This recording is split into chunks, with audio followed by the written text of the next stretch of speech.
Kita sekarang ke sahabat jiwa yang ada di studio. Boleh kalau ada yang mau bertanya silakan angkat tangannya. Oke, silakan. Assalamualaikum Ustadz. Waalaikumsalam warahmatullahi wabarakatuh. Saya Nurul. Jadi gini Ustadz, saya kan dulu kerjanya serabutan gitu ya kan, hidupnya susah gitu ya ibaratnya. Dikata penghasilannya juga masih minim, cuman ratusan ribu yang saya dapat. Nah, 1 minggu, 1 bulan? 1 bulan Oh, Ustadz. 1 bulan. Iya, itu juga freelance ibaratnya ya, serabutan apa aja yang penting halal gitu ya. Nah terus saya tiba-tiba keinget gitu ya sama ibu ngasih itu kayak susah banget gitu Ustadz, minim dari penghasilan. Terus saya buat sehari-hari aja tuh makan aja tuh susah Ustadz. Sampai kayak ya Allah ini ujian apa gitu yang saya dapat dari Allah gitu. Makanya saya sholat rajin apa aja gitu ya, saya ibadah gitu, mau sholat ngaji saya lakuin gitu ya kan, masih dekat tuh Ustadz sama Allah gitu. Tiba-tiba saya melamar di satu perusahaan, alhamdulillah nih Ustadz, Keterima. dengan berjalannya waktu saya diangkat menaik jabatan, terus gajinya juga naik juga. Tapi kenapa dari saya punya segalanya gitu Ustadz, malah Allah tuh nggak ada di saat saya senang gitu Ustadz.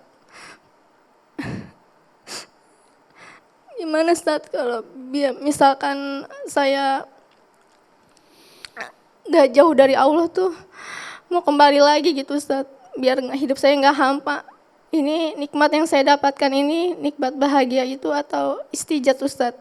Oke. Nikmat yang didapat sebuah nikmat istidraj atau nikmat bahagia. Ya. Teman-teman semua, sahabat jiwa yang dirahmati Allah Subhanahu wa taala, kalau kita ngejar dunia, itu kita nggak akan dapat Allah. Tapi kalau kita ngejar Allah, kita akan diberikan dunia, kecukupan. Apa yang membuat kita nggak cukup? Gaya hidup. Karena Allah selalu mencukupi kita dengan kebutuhan hidup. Ada pasti keinginan pengen punya motor, udah ada motor ini, pengen ganti motor yang itu, ya.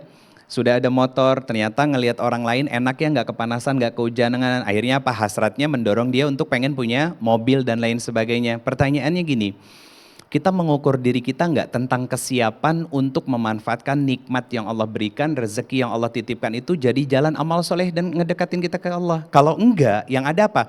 Dunianya dikasih, ya kan? Tapi cinta Allahnya nggak dapat. Akhirnya apa? Kita hampa hatinya. Kayak kosong, ngambang gitu kan. Gak tahu apa arah tujuannya. Bahkan isyarat seperti ini di dalam Al-Quran Allah menggunakan kalimat seperti hewan ternak. Hewan ternak logika sederhananya apa? Keluar dari kandang, cari makan, main-main. Ya, ketika syahwatnya muncul dilampiaskan kepada hewan yang berlainan jenis kelaminnya. Selesai dia tidur, cari makan, balik kandang lagi. Bahkan Allah mengatakan dengan kalimat balhum azon. Manusia bisa lebih rakus daripada hewan ternak. Karena kalau terus memperturutkan hawa nafsu kita, ya ambisi-ambisi kita, apa yang terjadi? Kita akan dijerat oleh setan, ditutup mata kita. Kita akhirnya nggak peduli ini benar, ini salah, ini halal atau ini haram dan lain sebagainya. Yang akhirnya ditabrak semuanya. Makanya kadang ada statement begini, Ustadz, jangankan yang halal, yang haram aja sekarang susah. Teman-teman, gak usah kita membayangkan tentang nikmat yang dimiliki oleh orang lain. Capek, kita lelah hati, merasa hampa jiwa kita, dan terus terobsesi dengan dunia, dunia dan dunia. Kenapa? Karena kita sibuk membandingkan hidup kita dengan kehidupan orang lain. Gak boleh. Kenapa gak boleh? Kita belum tentu siap ketika diuji sama orang lain. Dengan ujian yang sama, seperti yang dirasakan sama orang lain juga. Belum tentu kita bisa, belum tentu kita mampu. Kita diuji dengan ujian kehidupan kita aja udah banyak yang teler, udah banyak yang menyerah, udah banyak yang ngadu sama Allah, ya Allah capek. Apa jawab Imam Ahmad bin Hambal? Istirahatnya orang yang beriman ketika kakinya melangkah masuk ke dalam surga. Pertanyaannya, capeknya kita ngejar dunia atau capek ngejar akhirat? Itu pilihan. Kalau kita sibuk ngejar dunia, maka akan diberikan kehampaan terhadap kenikmatan iman dan akhirat. Tapi kalau fokus pada akhirat, apa yang Allah janjikan dan Allah berikan, dunia kamu aku akan cukupkan. Kata Allah Subhanahu wa taala, "In tansurullah yansurkum wa yusabbit aqdamakum."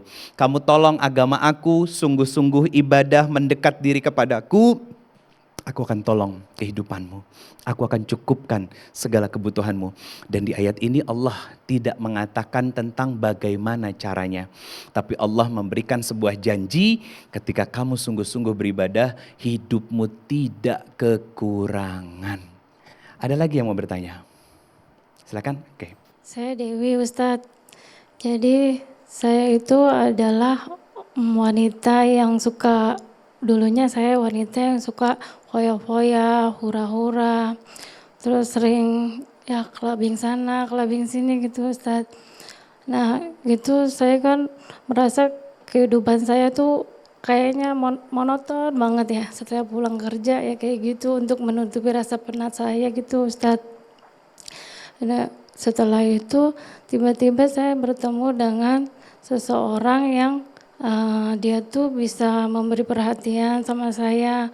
Dia itu bisa menenangkan hati saya Ustadz. Nah terus dia itu pokoknya bikin saya berubah Ustadz.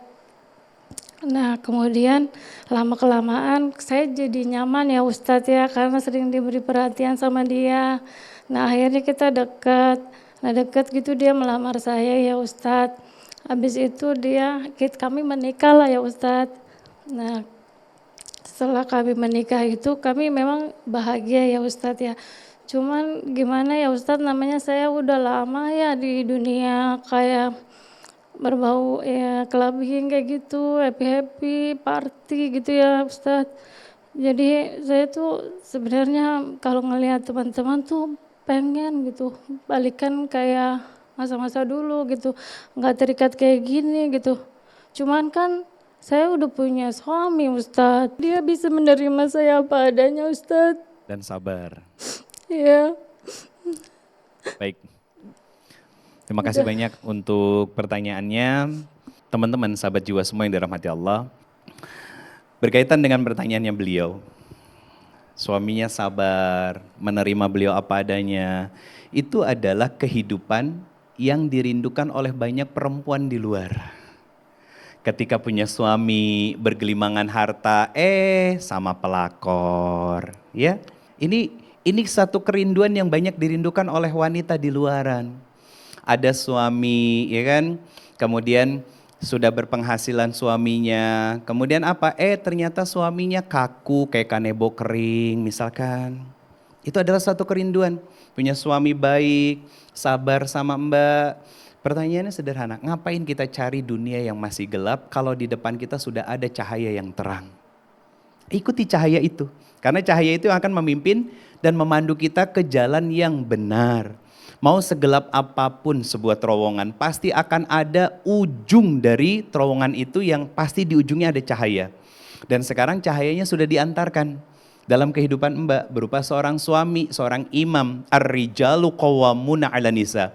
Beliau sedang berupaya untuk menjadi laki-laki qawwam, teladan di dalam rumah untuk Mbak.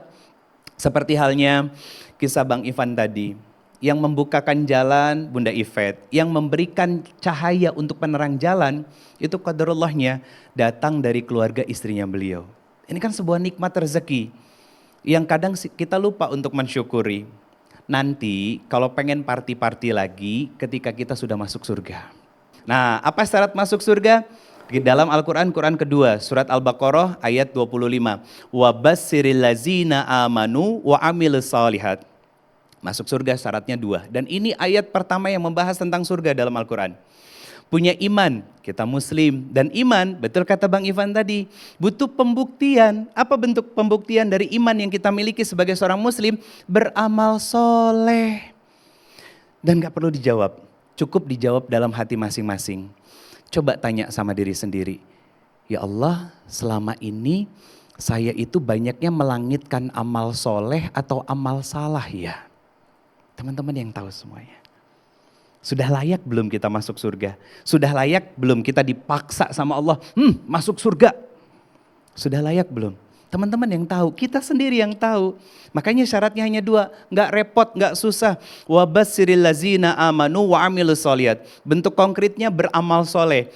Kerjakan yang wajib, tinggalkan yang Allah larang. Lebih baik kita terpaksa masuk surga daripada sukarela masuk neraka. Mensyukuri nikmat apa yang udah dikasihkan sama Allah. Kita udah pernah bilang terima kasih belum pada badan kita? Allah titipkan badan nih, yang mana nih?